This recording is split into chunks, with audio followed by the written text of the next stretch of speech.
E aí, pessoal, tudo bem? Vamos a uma aula de geografia, retomada de conteúdos, semana 5, 6 e 7.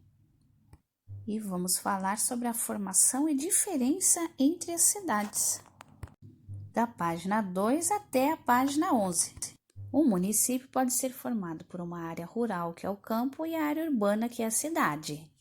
Na cidade fica a sede do município, onde se localizam a prefeitura, o poder executivo na prefeitura, e a Câmara Municipal, que é o poder legislativo. Só para vocês saberem, na Câmara Municipal tem o poder legislativo, que é o que cria as leis, e o executivo é o que faz a lei acontecer. A área urbana, mais conhecida como cidade, ela tem mais atividade econômica e maior concentração de pessoas. Uma cidade pode ser classificada como pequena, média ou grande.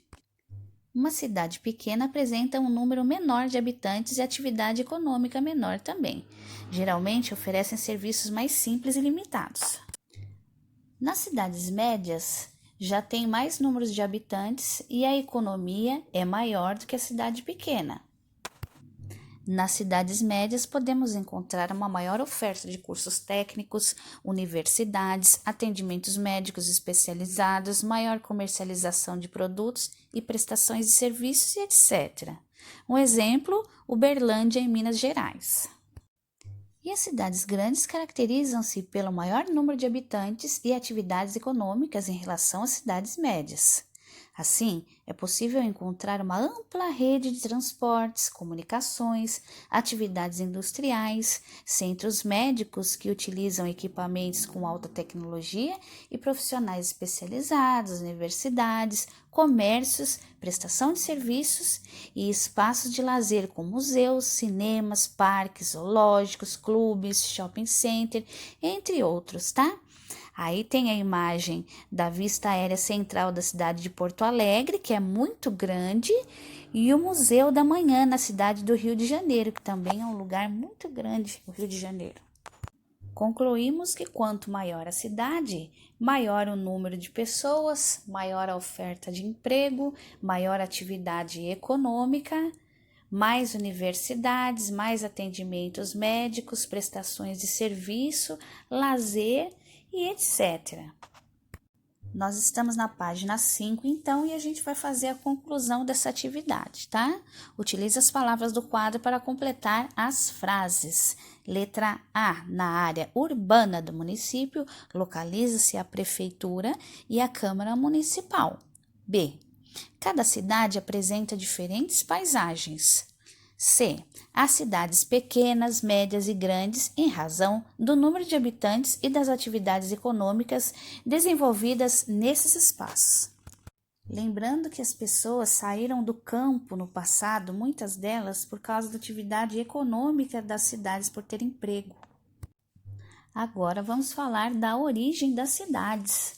As cidades podem ser classificadas quanto à sua origem em duas categorias: espontâneas ou naturais e planejadas.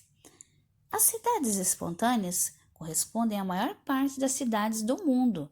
Localizam-se em regiões que apresentam condições favoráveis a seu desenvolvimento, por exemplo, próximo à margem dos rios, para facilitar o acesso à água, ou de mares e rotas comerciais para a realização de atividades comerciais, deslocamentos de alimentos e mercadorias.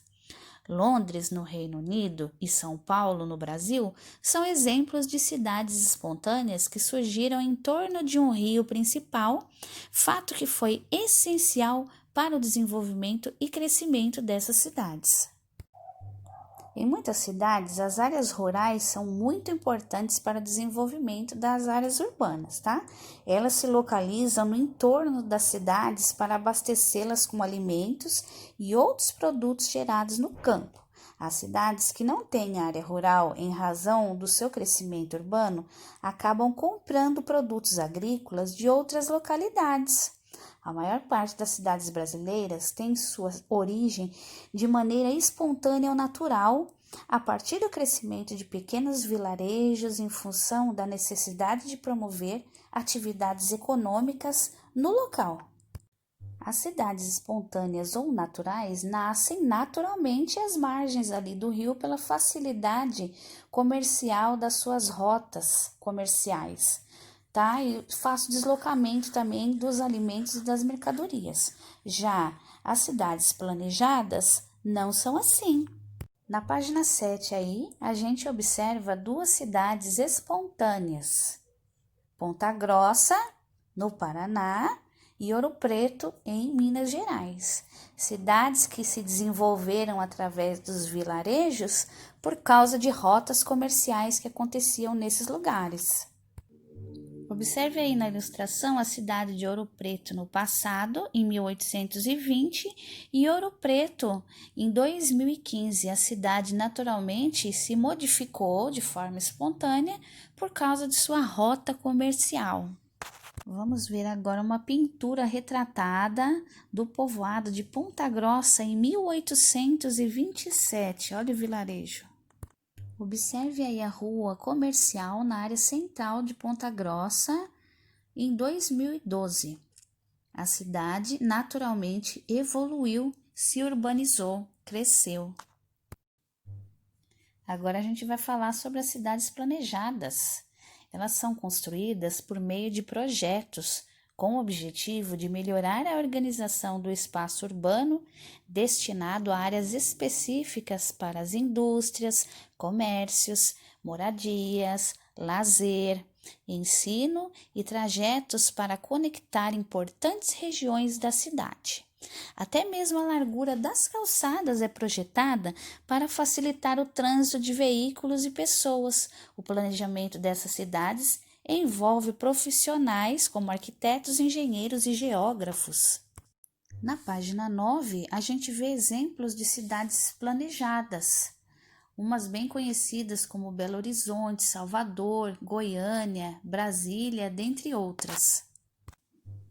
No exemplo da cidade de Boa Vista, a capital do estado de Roraima, ela foi planejada em 1944 pelo engenheiro civil Darcy Aleixo, que idealizou o traçado das ruas de forma radial, proporcionando um espaço bem organizado, com avenidas largas, viabilizando assim a fluidez do trânsito de veículos e pedestre. E tem também o exemplo de Brasília, Distrito Federal, que foi planejada e construída para ser a capital do Brasil. O projeto arquitetônico, conhecido como Plano Piloto, foi elaborado por Lúcio Costa. Assim, em 21 de abril de 1960, Brasília foi inaugurada, tornando-se a nova capital do país. Antes de Brasília, que é a nossa capital do Brasil, nós já tivemos outras 3 capitais. Tivemos no Salvador, Rio de Janeiro e Curitiba. E qual foi a primeira cidade brasileira a ser planejada? Foi Salvador, capital da Bahia, fundada em 1549 por Tomé de Souza, o primeiro governador geral do Brasil. Essas construções elas foram feitas por arquitetos europeus do período renascentista que consideravam como uma cidade ideal. Agora a correção da página 11, tá? 1. Com base no que você estudou, defina as cidades segundo as suas origens. A. Cidade espontânea ou natural. Surgiu e se expandiu em razão das necessidades locais das pessoas que ali moravam. B. Cidade planejada.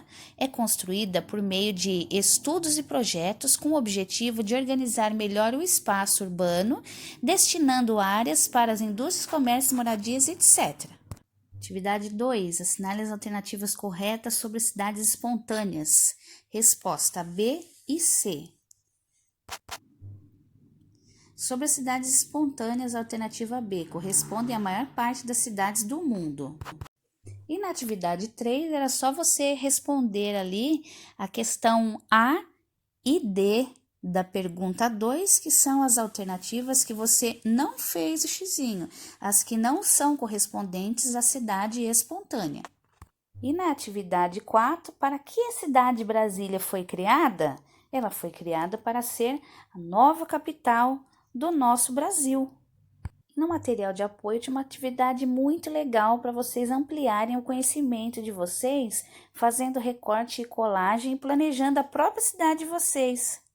E por hoje é só, pessoal. Qualquer dúvida, manda perguntinha para a professora. Muito obrigada, um beijo a todos, fiquem com Deus e até a próxima aula de geografia.